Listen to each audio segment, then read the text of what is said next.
Hi, I'm James Alexander. I'm the program manager and co-founder of INCUBATE. INCUBATE is a startup accelerator program at the University of Sydney.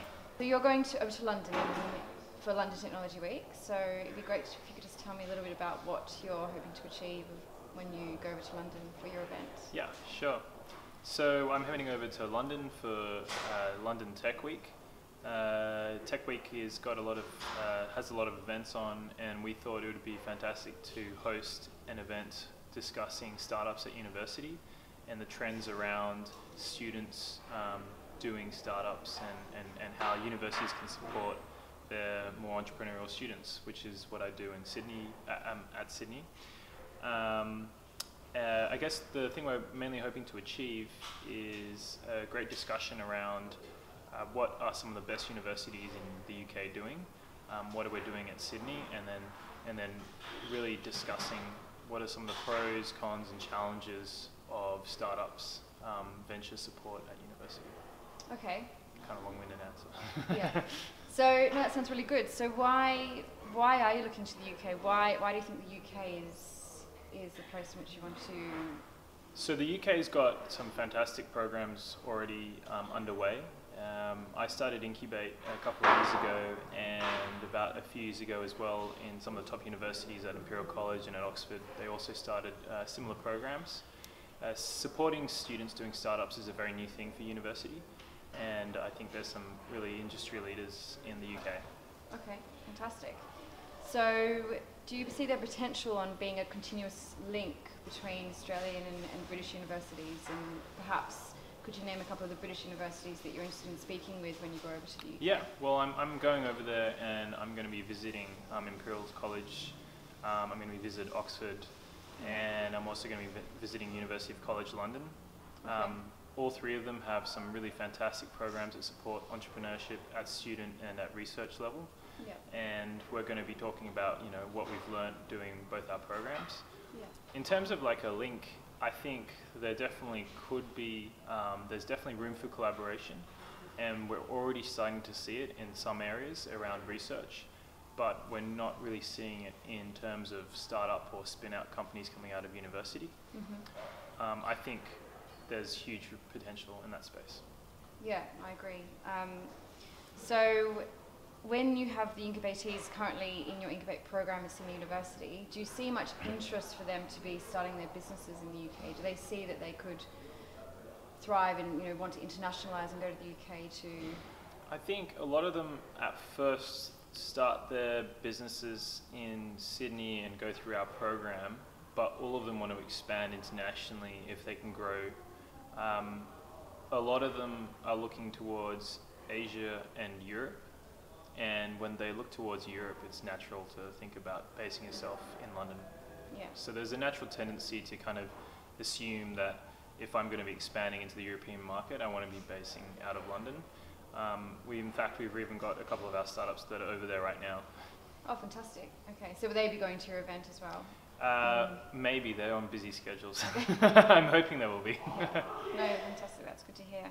So I suppose what we want to know is how we can support Australian startups more as the British government, and what there is to look for in terms of technology and entrepreneurship, and how the British government can support Australians in that field.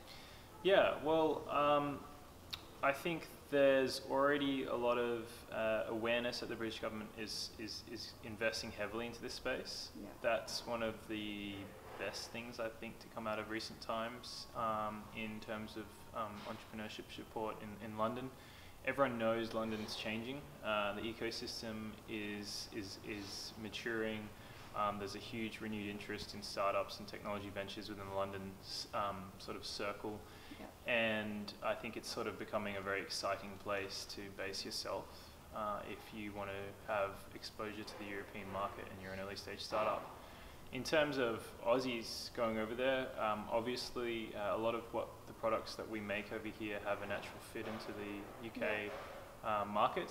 Yeah. So I think, especially around software services and around new hardware, tech consumer hardware, I think there's a lot of potential to really foster early stage companies heading over and expanding quickly into the UK. Yeah. That's something that we'll probably see a lot more of. Yeah, there's definitely a strong venture capital and angel investor network in the UK, and I think that's the attraction. Very strong. Yeah, it's very strong, and I think one of the best things they've done is some of the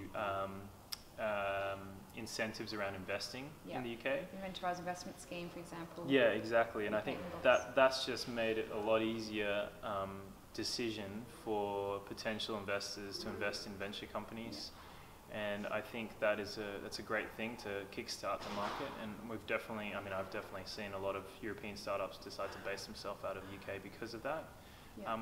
In terms of Australian startups, I think it's natural. Like if they're going to go overseas to Europe, they undoubtedly will think of London first. Yeah. And just telling them what the programs are that are available and how that can happen is really important. Yeah. And especially even beyond London, because we can look at other areas like Manchester and Bristol, which are also very strong in the tech scene. So it's important to look beyond London. I think a lot of people focus on London, but it's good to also see the other opportunities around the UK. Yeah, it depends on what area they're in. So the biotech companies I've spoken to usually have or want to have a connection with Cambridge. Yeah. Some of our manufacturing startups, I know they know of places in London and Manchester as an example. I think London is more the attraction because of the investor community, so they feel like, it doesn't matter, irrespective of whether they're based in the UK, you need to be there, pitching to investors in London. Yeah, no, exactly. No, great, that's fantastic. So I guess the biggest strengths from Australian startups in the sectors you've mentioned is software and biotech. Do you see any other? I think Australians, in terms of what the strengths are in some of the technology companies coming out, enterprise software. We've seen some of the biggest companies come out of enterprise software, and when I say enterprise, I mean software services that are like B2B, so business to business. With the advent of companies like Atlassian, freelancer.com, now Safety Culture, which is a very fast-growing startup from Sydney. We've got a bit of a knack of creating really, really good enterprise products. Yeah. I think we're going to see a lot of new consumer tech companies as well appear from Sydney. We approach manufacturing a bit differently, and we've got some examples of it happening already, especially from our program.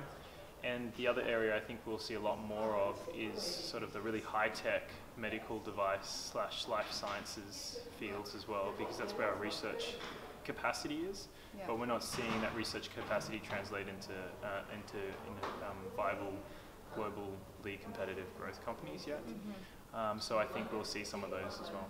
Yeah, because particularly with Innovate UK, they can connect with all the catapult centres. That's a really good contact for Australians when they want to go over and access the skill set. Yeah, so the catapult centres is definitely something that we know about over here, and I think they're definitely something that our researchers in Australia kind of look towards if they're going to go over to the UK. No, fantastic. All right, well, thank you very much. We My look pleasure. forward to hearing more from the UK and how you're going over there. Sure, thank you. Thanks.